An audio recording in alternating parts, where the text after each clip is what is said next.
Today we'll be talking about something we call cybersecurity frameworks. Now, as cybersecurity personnel, it is very important and very necessary that we understand the cybersecurity frameworks that we have. So let's go. So what is cybersecurity framework? A cybersecurity framework is a set of guidelines, standards, and best practices designed to help organizations manage. Who is that? Mute yourself, please. Who is that person? Please, when you are coming in, try to mute yourself, please.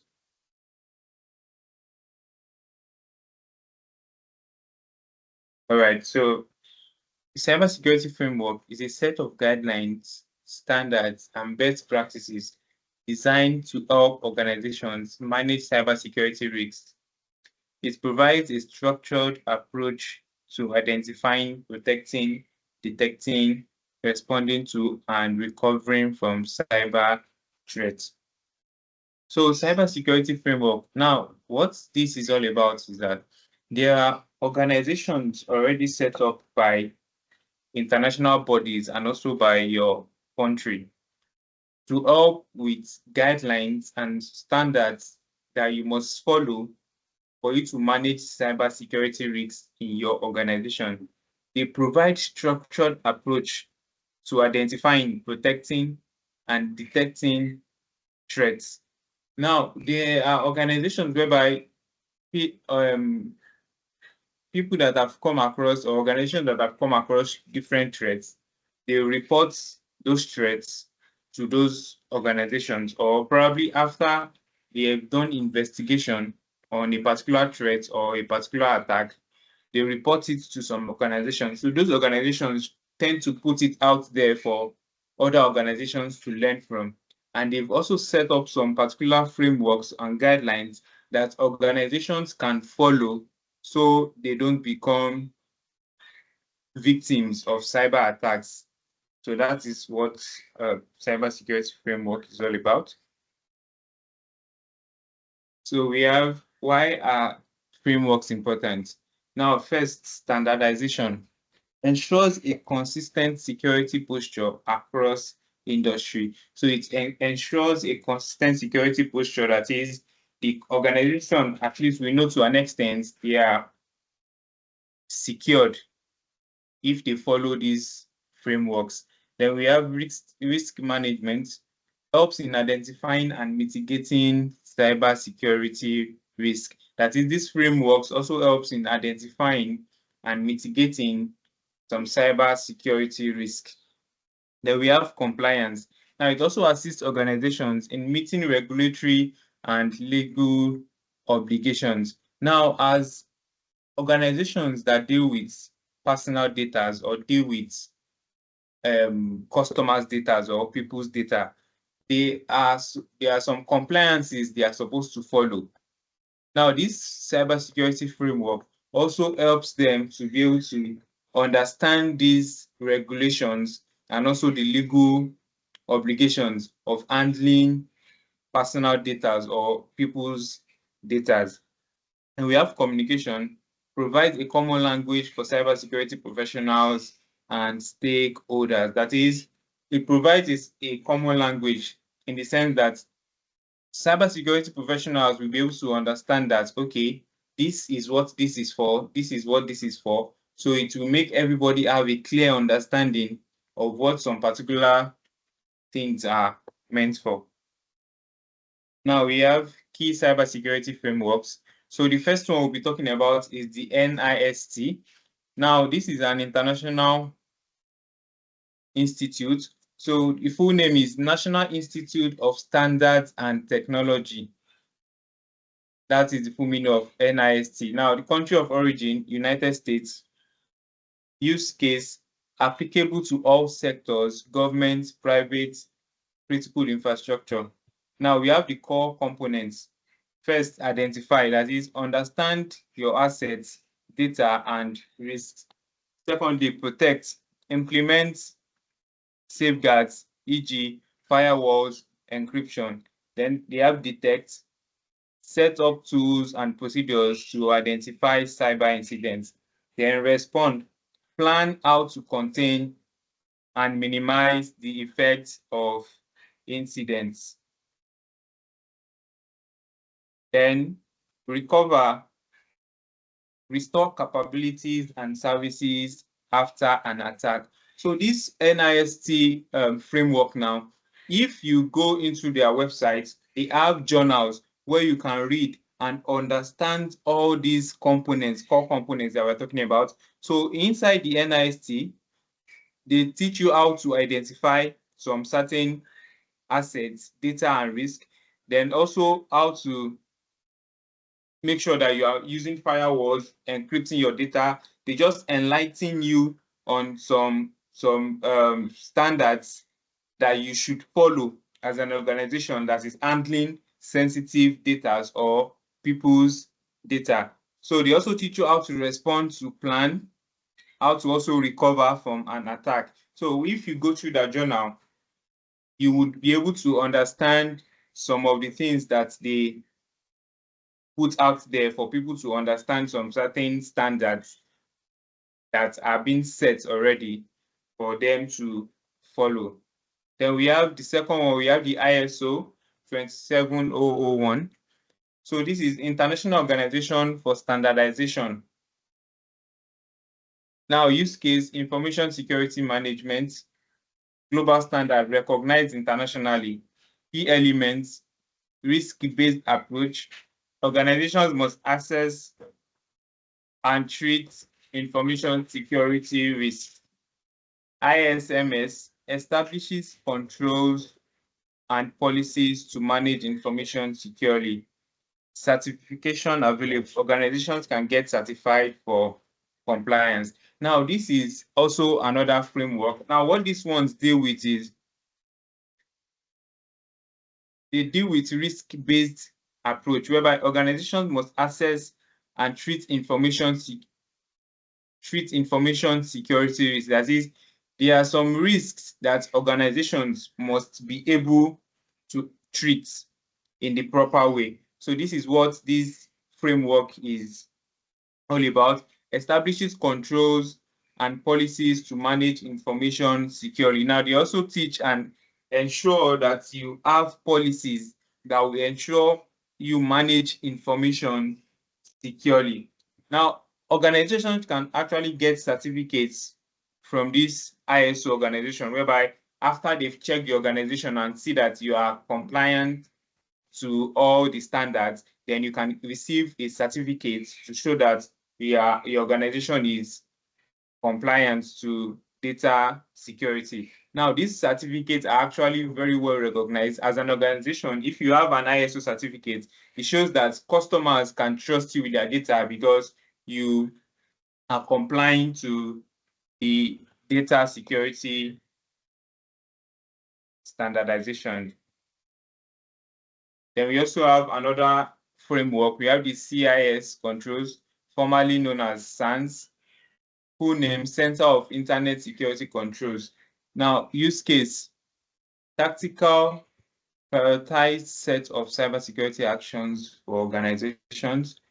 Industry targets all sizes and sectors.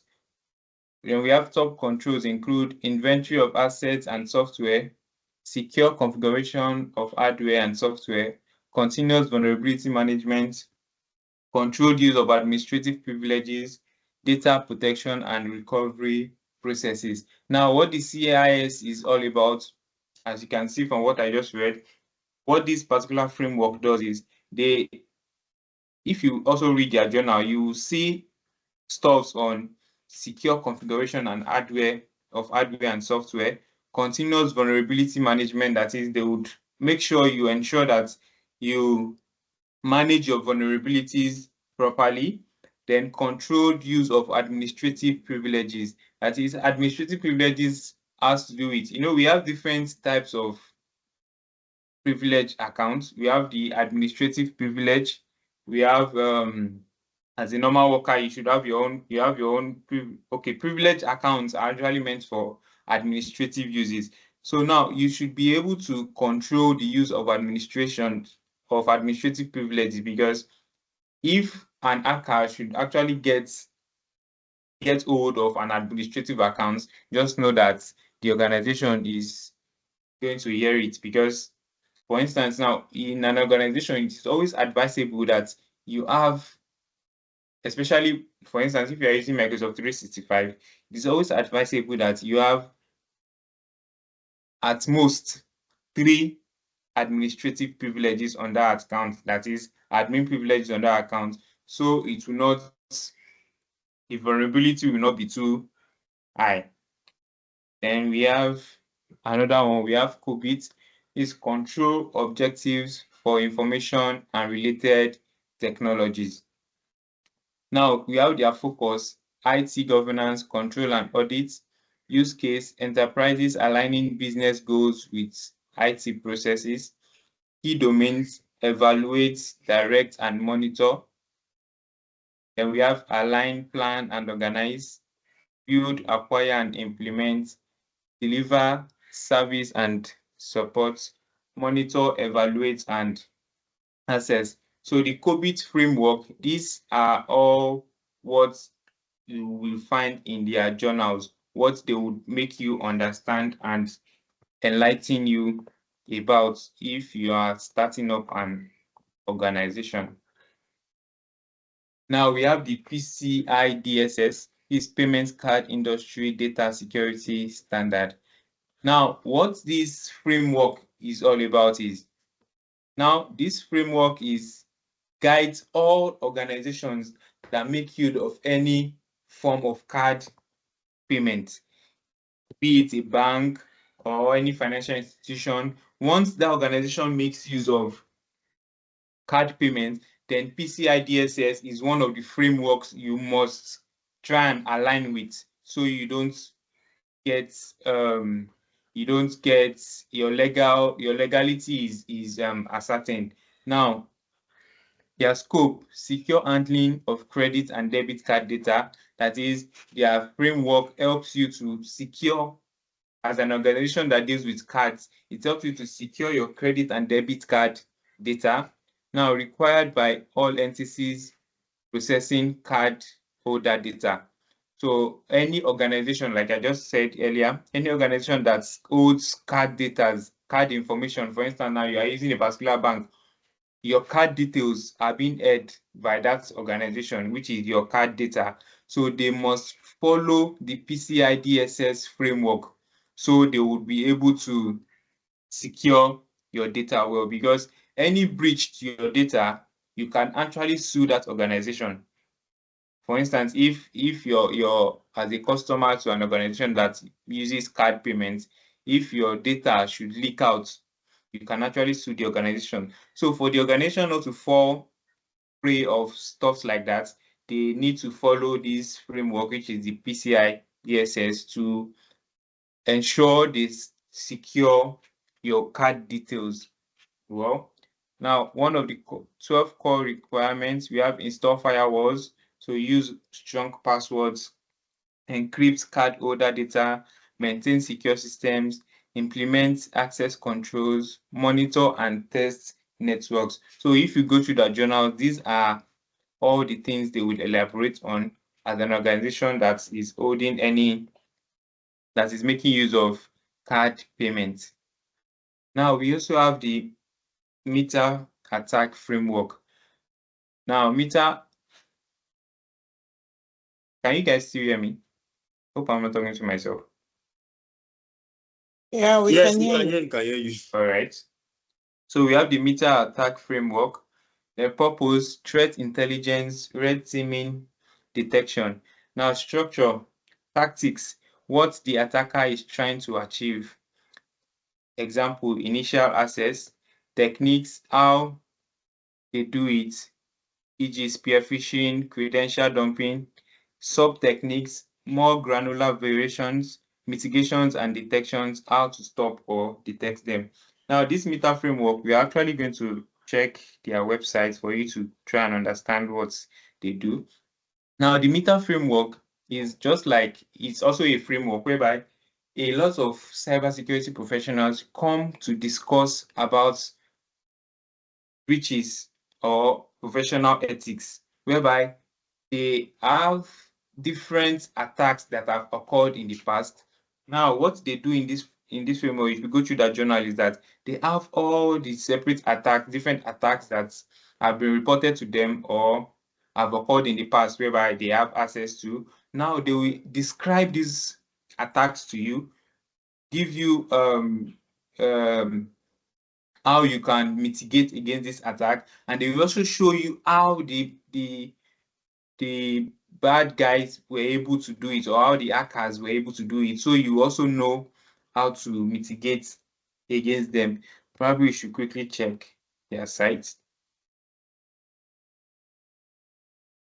Okay, this is their website. So you look at, hope you can see my screen clearly. So you look at something like this now. So these are different methods of attacks that they are written on. Now let's try, let's say, which one should we try now? Let's see data filtration. Data filtration over alternate protocol. Now, as you can see, they would give you a description. They will give you a description of that kind of attack. Then they will give you the procedures that they made use of, that the attacker used for such. Then they will give you mitigations that you can use to tackle something like that. Then also detection, how you can detect such attack. So this is what a framework is like. So as cybersecurity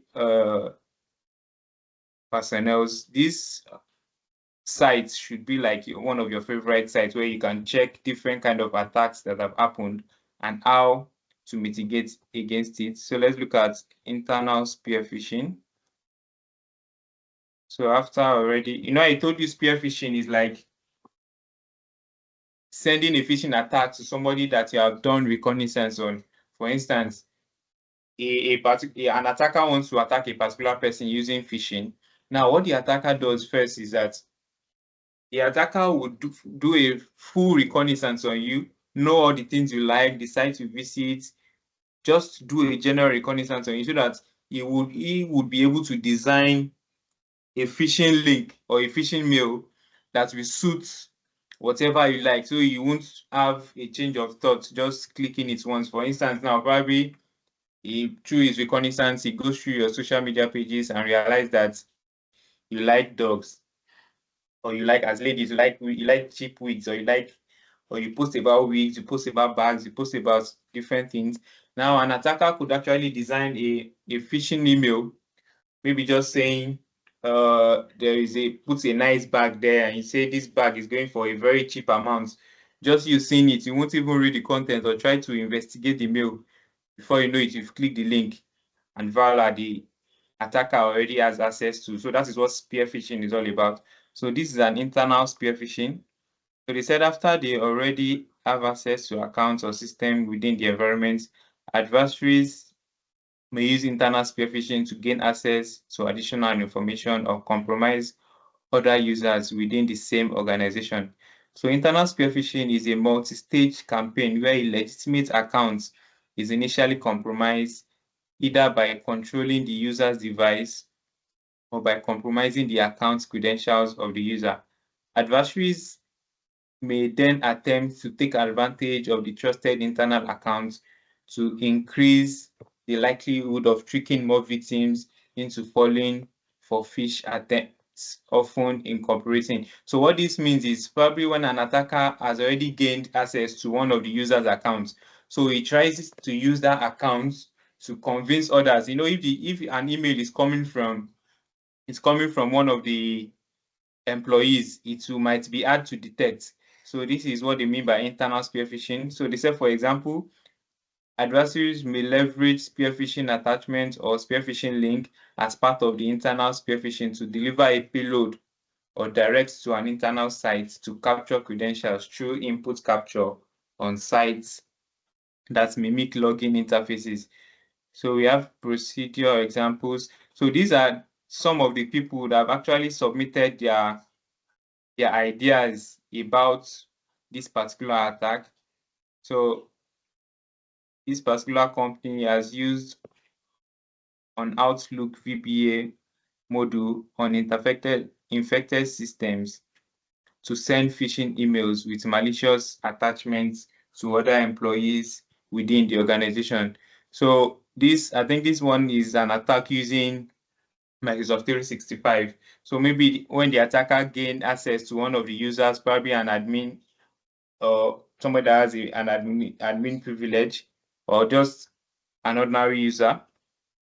Now he can use that account or that email to send phishing mails to other people in the organization, probably put input payload in the link or different viruses or malwares in the link. So these are different. So these are the mitigations. Okay, they said this type of attack technique cannot be easily mitigated with preventive controls since it is based on abuse of system features. That is, it has to do with abuse of system features. So it might not be easy to mitigate, but at least you can always detect. So monitor email gateways usually do not scan internal email, but an organization can leverage the journaling-based solution, which sends a copy of emails to a security service for offline analysis or incorporates service integrated solutions using on-premises or API-based integrations to help detect internal phishing attacks. So what they mean by that is there's something we call quarantine in Microsoft 365. So you can actually, as an admin, you can set some particular labels to a particular mail, probably saying if a mail has a particular word in it or is designed in a particular way, or you probably have an email that you've seen that looks like an attacking email. Now you can use that kind of label to give your rules. Now to set your rules. So saying if you see something, an email that is like this, just send the mail to quarantine. So only a cybersecurity personnel can have access to that quarantine, whereby he checks the mail first to see if it is a malicious mail before allowing it to enter or go to the respective receiver of the mail. So that is what they mean by that. So as you can see, they give you different detection, different ways to detect. So that goes for all these types of attacks. As you can see, there's a lot here. So in your spare time, you can always go through them for you to know how different attacks happened and how you can mitigate against those kinds of attack. All right, so let us continue. So we've been talking about international frameworks also. We don't forget our country. So in Nigeria too, we also have cybersecurity frameworks. So the first one we have the National Cybersecurity Policy and Strategy, NCPS. Now their purpose provides a national blueprint for cybersecurity across public and private sectors.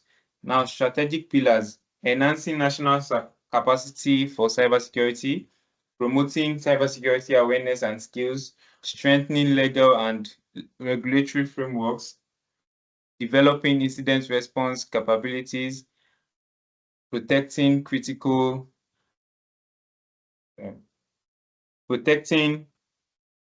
information infrastructure. Now, why it matters for Nigerians? The NCPS sets Nigeria's direction on digital protection, critical infrastructure defense, and incident coordination.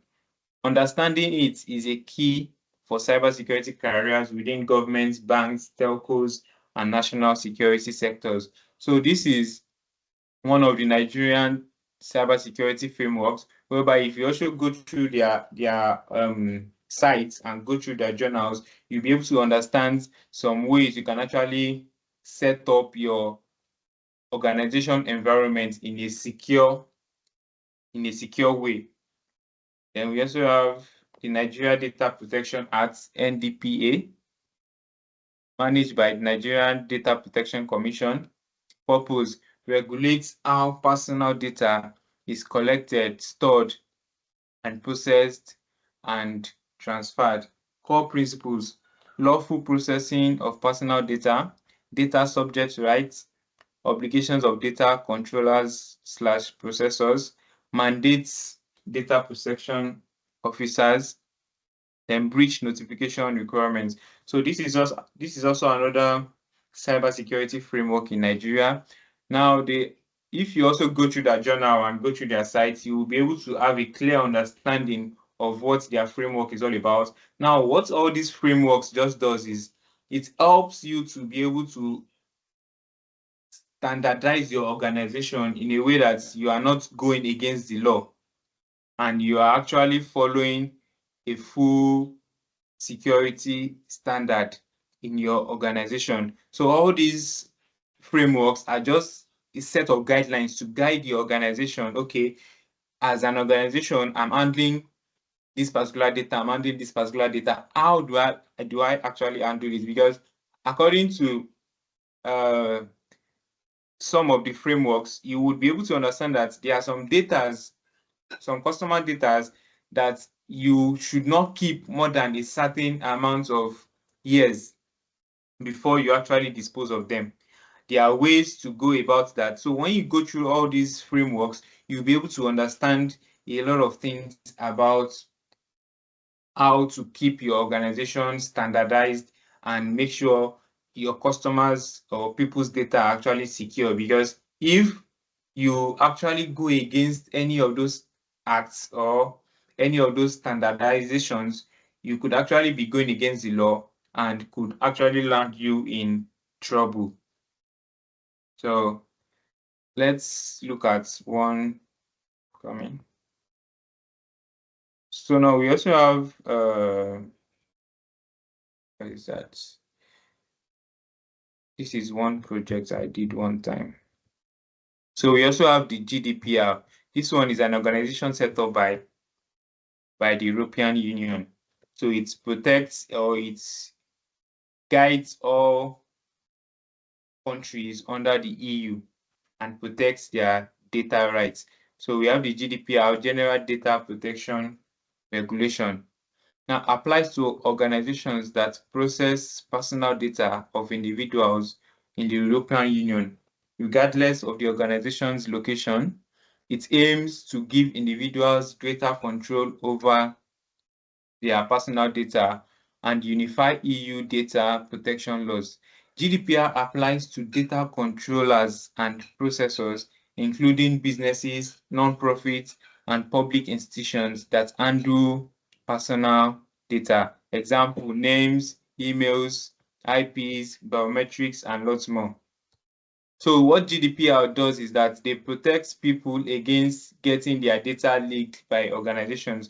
So under the GDPR law, if you go through their laws also, or their constitution, let me say, if you go through their laws also, you'll be able to understand what you can actually do as a customer if your data is being leaked by an organization. A lot of organizations actually pay heavily when they get an attack on the organization and their data of customers are leaked out. They sue them heavily and they pay heavily for such. So for you not to be able to fall victim of such, you have to follow those frameworks so you can secure people's data so they don't sue you. So now we have standard research overview. Now this is like a compliance checklist table where you can use for an organization. So we have data collection requirements, lawful basis for processing personal data. Now actionable step: identifying lawful basis. Example: consent, contracts, legal regulation for all data processing activities. status not started. So you can actually, this is a compliance checklist you can help your organization with. So the first one is data collection. How does your organization collect data? Now, these are the actionable steps that you can take to know how your organization collects data.